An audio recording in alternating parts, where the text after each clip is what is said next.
I worked in Opelika Mill when I was 14 years old, and I worked in the mill till I was 65, and there's a lot difference in it now, from now to when I was a young girl. When I went to work in Opelika Mill, they didn't have no weaving. It was a thread mill, and the the machinery was run by belts. The uh, the motors was, some of them was in top of the house and some of them sat on the floor, but it was run by belts. And then they gave us a knotter. We was spooling and back winding. Now, I never did work in the weave shed very much because there wasn't no weave shed down here in the Opelika Mill then. But they gave us a knotter, and I was so small till the boss man had to make me a little step up to reach the spooler. Well, he found out that I couldn't do so good on that, so he put me down there making back winding, emptying up spools.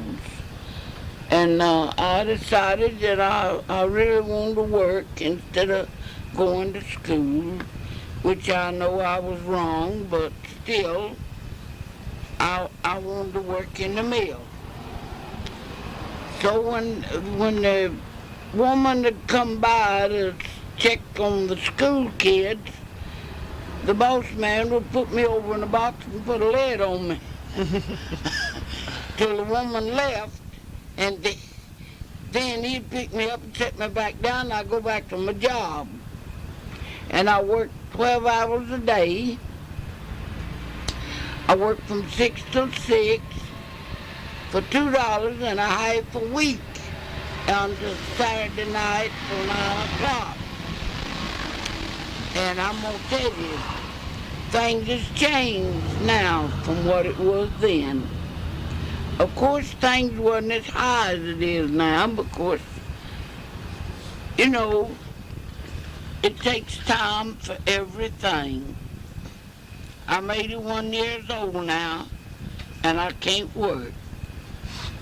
I love my job, but it got too tough for me when I was 65, and I had to come out of the mill, which I hated to give it up.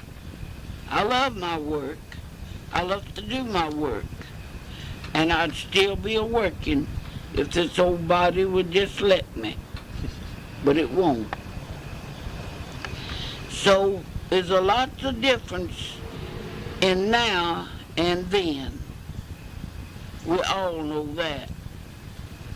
But God's going to have his way, in his mighty way, and ain't nobody going to change it but God himself. Ma, you remember when Franklin Roosevelt put the code in, some of the changes that it brought about and how it might have helped the working people and how the companies a lot of them didn't go by the code? Yeah. Well, when President Hoover had it, and he liked to starve us all to death. And so President Roosevelt took it over. And they didn't want to go like he wanted them to, but he signed us up for our Social Security. Us people that was working then. And I don't remember where it was, in 35 or when was it that they signed us up for Social Security. I think it was in 35, wasn't it? Could have been. I really don't know. Yeah. And President Roosevelt changed a lot. I remember back when the panic was on, you couldn't get a job, and you couldn't get nothing to eat, You couldn't buy a job. They wouldn't hire you. That's the truth. I believe you. It's getting back like that now. Did you know it? And they wouldn't hire you. And you just on starvation. I had a small baby then, but I couldn't get no job. And so he changed everything and signed us on our Social Security, so when we got old, that we could draw our Social Security and live like somebody.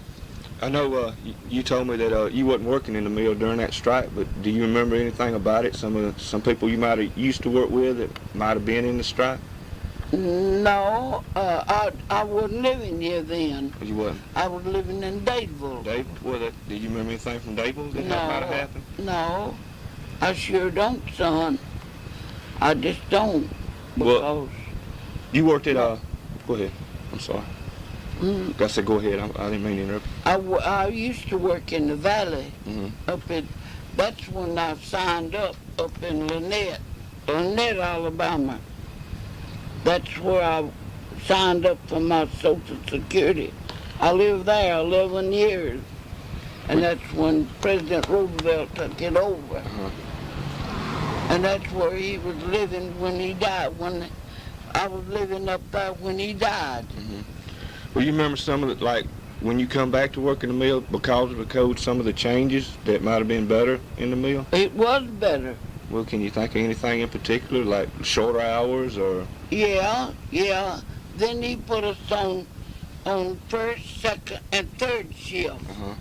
And I took the third shift. And I stayed on the third shift till I retired. Do you remember, were the working conditions better, or were they about the same? Yeah, but the machinery was running faster. Faster? Yeah, than it did on belts. They put it on, on electricity. Running faster, and yeah. The end result of that was more material and less people to turn it out. Yeah, that's right. There was more material and less folks to turn it out. Do you remember, you probably don't know this phrase, but it's called a stretch out.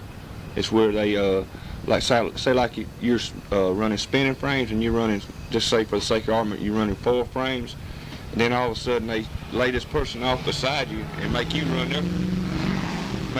their 4 frames too. Do you ever remember them doing that? Like doubling your work? Yeah, I remember that now, yeah. Did you ever have that happen to you? No, it never happened to me, but I've known people it did happen. That they'd lay that person off and then take this person, make this person run that person's job for the same amount of pay. The same amount. That's called a stretch out. Yeah. I learned that phrase last week. Yeah. You remember, did you work at Opelika Manufacturing when they got the union in down there in 1970? Yes, sir, I was working there. You want to talk a little bit about that? What happened? Well, the boss told me I didn't have to join it if I didn't want to, and which I didn't. I ain't gonna lie about it. I didn't join the union, but I was treated just as good as the union. And they come out on a strike, yeah, they did. And boss man sent for me that afternoon to come in, and I went on in, and one of the girls told me I wasn't going in, and I told her yes I was, and I just went right on in, and I got things started working. I got me a boy to empty the bobbins, and 4 or 5 of us women started up a spooler, and we went right on to work. Do you think the union, did you see any changes that the union made after it got in the plant? Well, they made a lot of changes, and it was good changes. It certainly was. So you think really the union's is a good thing in the long run? Well, it is. It certainly is. It's a good thing in the long run. It certainly is. Would you recommend a young person now that goes to work in a factory for the first time to join the union?